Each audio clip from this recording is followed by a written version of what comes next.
What's up, you guys? Welcome back to my channel. I'm Kiara and I am back with another video, and I am joined today, I guess, by Turbo.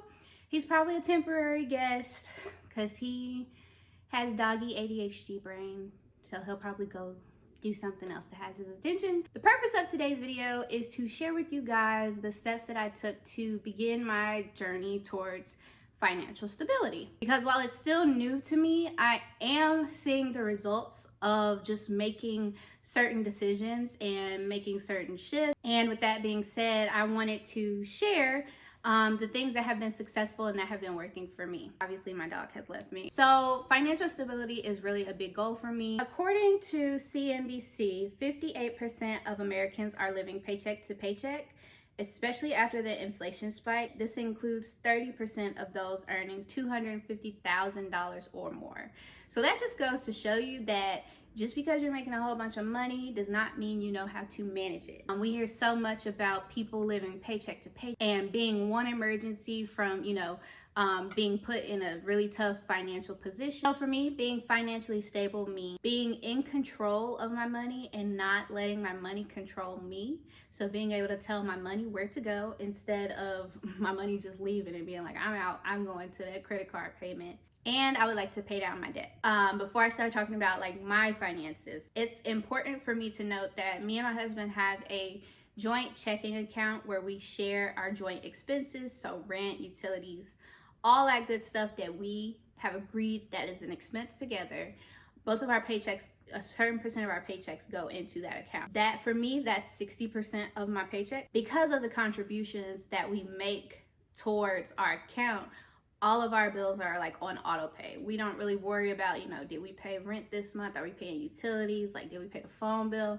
Everything is just being paid. We don't even think about it. And in addition to that, we have also included a certain amount that allows us to save a certain amount every month. So at the end of every month, we are able to say, okay, we're gonna move X amount of dollars to this account for our savings, for our joint savings, not individual savings.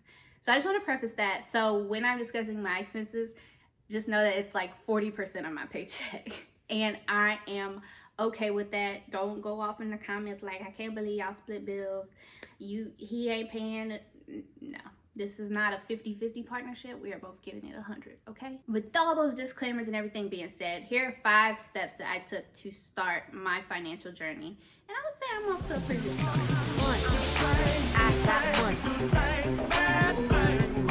1. First step that I took was tracking my everyday spending and expenses. Now, I did this to see when I'm most likely to spend money and kind of see a pattern, and I definitely saw a pattern. Now, I tracked my everyday expenses by using an app called Monarch. You can hook up all of your bank accounts, all of your investment accounts, all your credit cards, loans, everything to see how your spending is going. And the great thing about Monarch is that you can set goals, you can set a certain budget, you can be alerted if you spend over a certain amount of money. And on a more complex level, another thing that I do is I use a Notion spreadsheet to track my spending. So I kind of do this 2 times a week where I'll go in, I'll pull up all my bank statements, I'll go through and input everything, and I put in the amount, what card was used, the expense type, of the date, of course, if it was a want, a need, or if it went in my savings, and any additional comments, because sometimes I will totally forget what I spent money on. And so it's good to have those comments to be like, yeah, you paid X amount for dinner to split, on a credit card. Because then I'll be like, oh, okay, now I know what that $300 charge was, and I'm not about to go call Chase and complain. Doing this allowed me to see that I recklessly spend, one, when I'm aimlessly scrolling on my phone. So that resulted in me uninstalling online shopping apps and kind of staying away from Instagram shop, all that good stuff. I don't buy online anymore. If I'm buying something, it's on my computer. And I realized I spend really easily, and I spend like it's nothing when Apple Pay is available. With that, I removed pretty much all of my cards off Apple Pay except the card that I use for my day-to-day spending. I know, if I want to use my Chase card, I need to go grab the actual physical card because it hurts a little more to be swiping that card versus just looking at my phone and double clicking for Apple Pay. And I also would spend pretty recklessly if those buy now pay later apps were available, like Afterpay, Klarna, QuadPay. You know the ones that split your payments up into multiple payments, and then by the time you're on your third payment, you're like, By the time you're on your third payment, you're like, okay, what did I even buy? Why is $31 being taken out of my account? And while it is a pretty extensive task to do, track your everyday spending, it really helps with identifying patterns and kind of seeing how your mind is when it comes to your spending your money. The second thing that I did to start my track to be financially stable, I identified all of my personal monthly expenses. So if you remember what I said about me and my husband having joint expenses, I have personal expenses. And so I went through and I listed all of those, which isn't really a lot, to be quite honest. Like I said, I live a simple life. I would take note of the amount, the day that they were due, and then I would determine if I really needed this expense or not, because some stuff that I was paying for I didn't really need. And then I also would include savings, a realistic number of savings that I wanted to put in my savings account each month.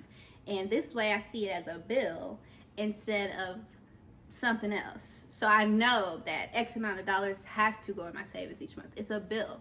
If not, it's late. Including my desired savings amount and including it in my monthly expenses allows me to save automatically instead of having to manually move a certain amount over whenever I feel like. Having that in my expenses, I know that on this day, a transfer is being taken out of my account and going into a certain amount, a certain bank account. The third thing that I did was break down my expenses between 2 weekly categories and by pay period. I get paid every other week, and so I set my bills up so that I kind of have a balance, so that on week 1 and 2 I'm paying X amount in bills, and then week 3 and 4 I'm also paying X amount of bills. Now it's not a perfect balance, I think it's like this, but this allows me to not feel like I'm broke, because you don't have to spend all your money after you get paid on the first. You don't have to be broke on payday. So that makes paying bills not hurt as much. Request a due date that aligns with that schedule that you created. Yes, you can request a different due date than what you have right now. For example, when I first got my car, I believe my car note was due on like the 3rd of the month. But when I set up my financial plan, that didn't really align. Like, I would be totally paying my whole paycheck for week 1 and 2 right out the gate. And so I requested that my due date be moved to the 23rd or 24th. And so now my car note comes out on the second half of the month. And the first half I get to enjoy, my little money. But this gives you more control over your bills, and it allows you a little bit of flexibility. The fourth thing that I did was open a high yield checking account. I'm not talking about savings, I'm talking about checking. This account becomes your monthly expense account. And because it's a checking account, you don't have to worry about any withdrawal fees like you might with a savings account. A high yield checking account allows you to earn more interest on your money while it sits there, instead of you just, having like a standard rate of something like very minute and getting like 2 cents. So if you keep a bills account and you always have a base amount of money in that high yield checking, you're gonna earn some interest no matter what. So for my expense account, I use SoFi checking. So the current APY I'm getting on my high yield checking account is 2%. 2%. Now granted, it's because of the way the economy is right now. So for reference, regular checking accounts only give you 0.01% APY versus SoFi, where you'll get 2 whole percentages. Now that will change as the economy does its thing, but I mean, why not? It's money. It's free money by paying your bills. And with doing this high yield checking account, I also put a little contingency into my expenses so that I never risk, overdrafting or going into a negative balance with my account. I put like $50 to $40 in there, nothing big, but it all depends on your expenses. Like I said, my expenses are small, so if I miscalculate something and a bill is $55 instead of $50, that extra $50 will help me cover that, and I won't have to worry about overdrafting. I linked all my monthly expenses that I had talked about earlier to that account. So it's on autopay. Everything's on autopay. The first month or so you might have to monitor it just because you're working on getting your account funded and balanced and whatnot. But after that, easy breeze. Make sure everything was paid. But everything is paid on time, ahead of time. And I don't even worry about it. I don't even worry about it. I don't even worry about it. Linking your job's payroll system to your high yield checking account and putting the amount determined from earlier when I was like, add up all your monthly expenses, you allow that money to come out of your check automatically because you're only using that checking account for your bills. So that account can keep being funded and your bills can keep coming out and you don't even see the money. That way you get to enjoy the money that actually hits your checking account and you get to spend whatever you want. And step 5, which is I'm gonna do this disclaimer again. I am not no certified trader, investor. I don't do no day trading. I don't do no forex. I'm not in the stock market doing the calls. I don't watch the news to see a little ticker. I don't do none of that. But I do heavy research to figure out what fits me, right? And so with that being said, the 5th thing that I did was to reconsider my investment strategies for my stock investments. Remember the disclaimer, please remember the disclaimer, because what I'm about to say, y'all gonna be like, oh my God, what did she say? You do your research about, how much did I contribute to my 401k? You guys remember you first got your salary job, you checked and it was like, do 15%, do as much as you can. And then you calculated how much a check would be after and you was like, oh my God, no. So the reason that they tell you this is because they want you to be able to live comfortably during retirement, because Lord knows we can't count on Social Security anymore. Shout out to the federal government. So we kind of have to fend for ourselves. And with that being said, they want you to put as much as you can early on into your 401k so that you can reap the benefits later. That's all fine and dandy. However, big but, and I cannot lie, I am not planning on depending solely on my 401k to help me fund and live when I retire. Knowing the path that me and my husband want to go on, knowing what we have planned for the future, I believe that we will have multiple investment vehicles that will be bringing us income outside of our 401k. And so we won't depend solely on our 401k to fund our retirement. That being said, I actually lessened my contributions to my 401k.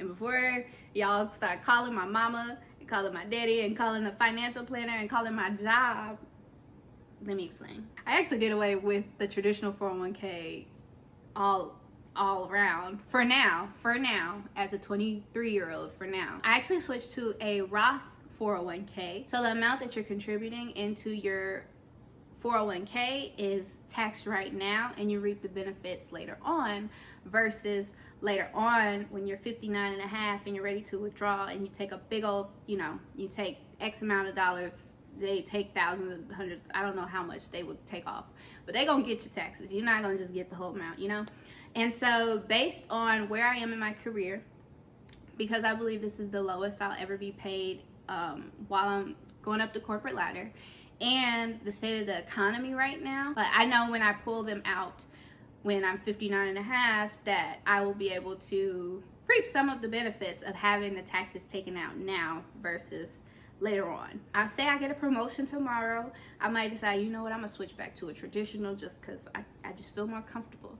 Or say the economy balances itself out and we are back to things being all fine and dandy, then I might change it. But for now, based on my situation, I did switch to a Roth 401k. And so with the money that I used to contribute, because y'all, like when I first had my job, I was contributing like that 12%. Like your girl was not, I was like, yeah, 401k me, baby. But now I'm like, all right, pull back. I contribute the amount that allows my company to match it. So I get the benefit of the match.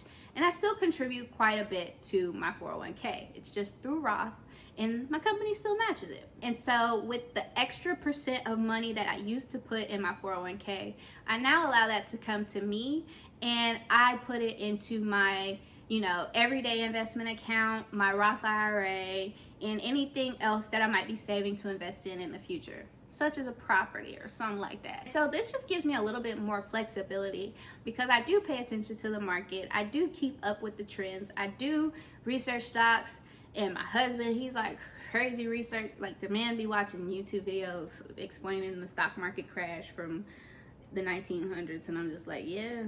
But I be listening to, I be taking away the gems, you know, I be taking notes or whatever. But it'd be boring. Let's figure out a different way to do that. Just to diversify your investments. I don't want to put all my eggs in one basket, and I want to have a little bit of control over my investments and what I decide to do. Those are the 5 things that I did to start my financial journey. And like I said, keyword here is start, because your girl is early on in the process. But while I am early on, I'm seeing a lot of benefits from the shifts that I'm making. So I was like, let me share it with y'all. Let me share the gems. Let me share what's been helping me. Now, take everything I say with a grain of salt. I am not your financial advisor. I'm not your accountant. I'm not nothing except for a lovely video friend. Okay? I'm your friend. So like you would take your friend's advice with a grain of salt, take my advice with a grain of salt. Okay? Okay. But if you guys found any of these tips useful, please let me know in the comments which one you found the most useful, or if you already do one, or if you do one and you like, let me switch it. I'm gonna add my own little spice to it. Let me know what you do. And if you would like for me to go into any deeper detail about anything that I discuss, let me know, because I also want to start a little series on this, just because I'm really starting from the bottom as far as getting my financials together. Like, I'm really taking this seriously, and I want to be able for you guys to see my growth and you guys to see me benefiting from the stuff that I'm talking about doing. So if you guys think the idea of that is cool, let me know. Yes, no, maybe so. Yeah. That being said, you guys, thanks so much for sitting and chatting with me today. I hope you found this video useful. I will see you guys in the next video.